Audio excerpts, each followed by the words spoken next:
So friends, during Donald Trump's first administration, when he would have his Attorney General Bill Barr act corruptly, people who cared about the integrity at the Department of Justice, people who cared about the rule of law, would often ask, what, does Donald Trump think that DOJ is his own personal law firm?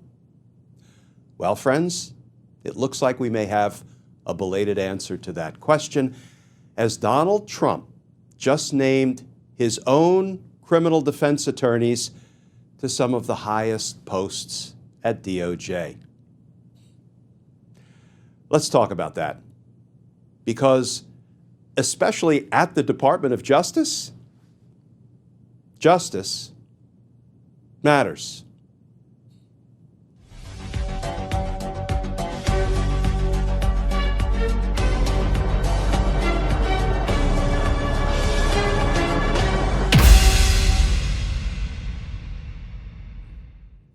Hey all, Glenn Kirshner here. So friends, Donald Trump's clown car just keeps rolling right on through government agencies and institutions, and the latest stop is the Department of Justice. Donald Trump is trying to build a government that will serve only him, not the American people, not the rule of law, not the Constitution, only him. Here is some of the latest reporting, this from Bloomberg Law.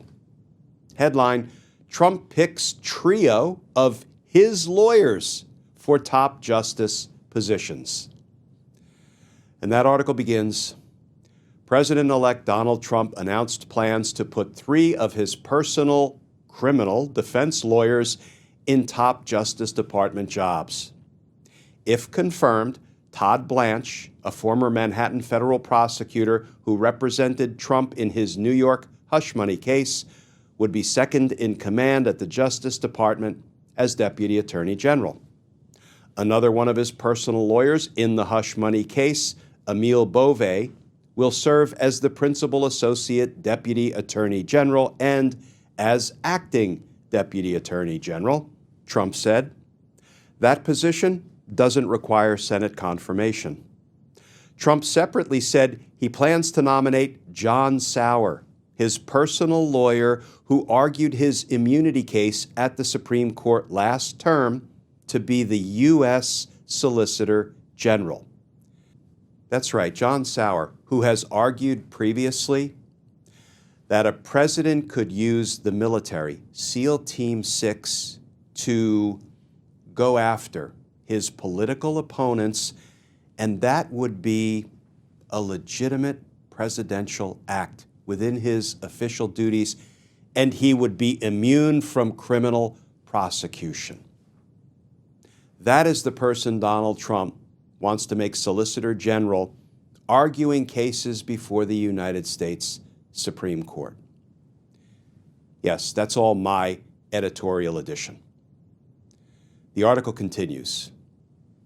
The selections signal the president-elect's further commitment to install loyalists with whom he has personal relationships to oversee U.S. law enforcement, after he's expressed disappointment that attorneys general and other top DOJ officials in his prior term didn't approve his requests.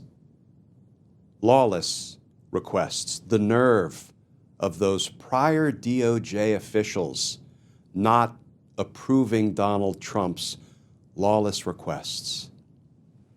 Again, my addition. The 3 announcements came one day after Trump's selection of Representative Matt Gaetz as Attorney General. Gaetz resigned his congressional seat after the announcement.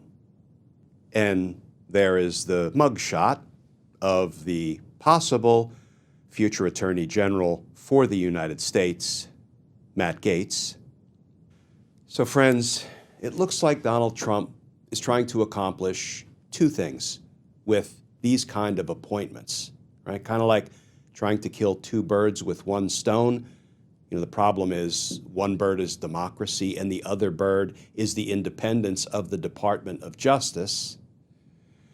But it looks like he is trying to install loyalists who will pledge allegiance to him rather than pledging allegiance to the Constitution, right? Do the legal work at the Department of Justice that benefits him rather than the legal work that benefits the American people. And the other thing he's trying to do, I think, is erode the legitimacy of the institutions of government. He's trying to burn it all down. You know, that way he can more easily rule over the ashes. So maybe the next question is, will the Senate have any interest in protecting the American people from this dictatorial move with legitimate confirmation hearings? Because the Constitution has this little thing called the Advice and Consent Clause.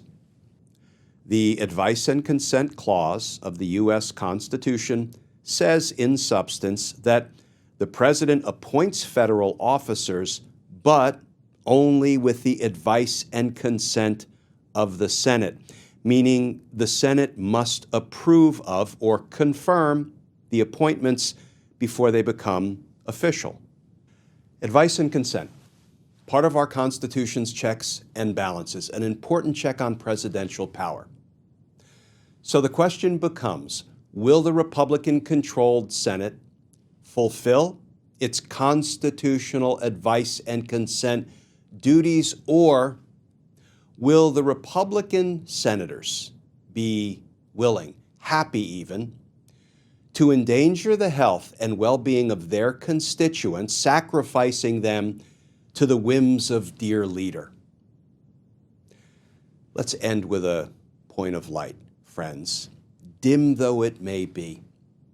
You may have seen the reporting that Donald Trump wanted Rick Scott, Senator Rick Scott, to be Senate Majority Leader. Sent that message loud and clear to the Senate Republicans, vote Scott in to be Senate Majority Leader. Well, the Senate Republicans just took a vote, and they said no, and they voted in Senator John Thune. Okay, that is not the brightest point of light. It barely pierces through the Trump darkness, but it is a point of light. At least on that issue, Senate Republicans told dear leader no. And maybe, just maybe, to some of those Republican senators, justice matters. We'll see.